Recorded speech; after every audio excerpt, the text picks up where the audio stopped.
ஒரு தேங்காய் உடைக்கிறோம் அப்படின்னு சொன்னா கோவில்ல அர்ச்சனை அப்படின்னு வந்தாலே தேங்காய் தான் உடைப்போம். கோவில்லே ஆகட்டும், நம்ம வீட்டு ஏதோ ஒரு பூஜை ஆகட்டும், எல்லா இடத்திலையுமே தேங்காயை தான் உடைக்கிறோம்.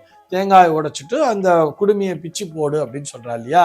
இது எதற்காக அப்படின்னு சொல்லி பார்த்தோம்னா, அதற்கு பின்னால் இருக்கக்கூடிய தத்துவம் என்னன்னு சொல்லி பார்த்தோம்னா, என்னுடைய ஆணவம் அகம்பாவம் அத்தனையும் அழிய வேண்டும் அப்படிங்கிறதுனாலதான் அவன் குடுமி என்ன அவன் பெரிய குடும்பியா அப்படின்னு கேட்பாங்க தெரியுமா? அந்த குடுமியே பிச்சு போடுன்னு சொல்லுவா. அப்ப என்ன ஆறது?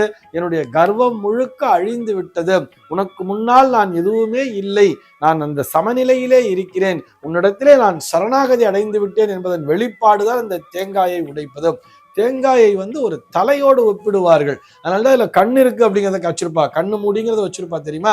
கண்ணு மூடியதான் பிரசாதமா வாங்கிட்டு வரணுங்கிற மாதிரிலாம் சொல்லி இருப்பா. அதிலே கண்கள் என்பது இருக்கிறது. தலையில இருக்கக்கூடிய கூட நார்ன்னு சொல்ல மாட்டா, அதை குடுமிங்கிற மாதிரிதான் சொல்லியிருப்பா. ஏன்னு சொன்னா அது குடுமினா நம்முடைய தலை தானே, மனிதனுடைய தலையாகவே அதனை உருவகப்படுத்தி இருப்பார்கள். அந்த தேங்காயை இறைவனுடைய சன்னதியிலே உடைப்பதன் மூலமாக என்னுடைய தலை கணம் என்பது நீங்குகிறது.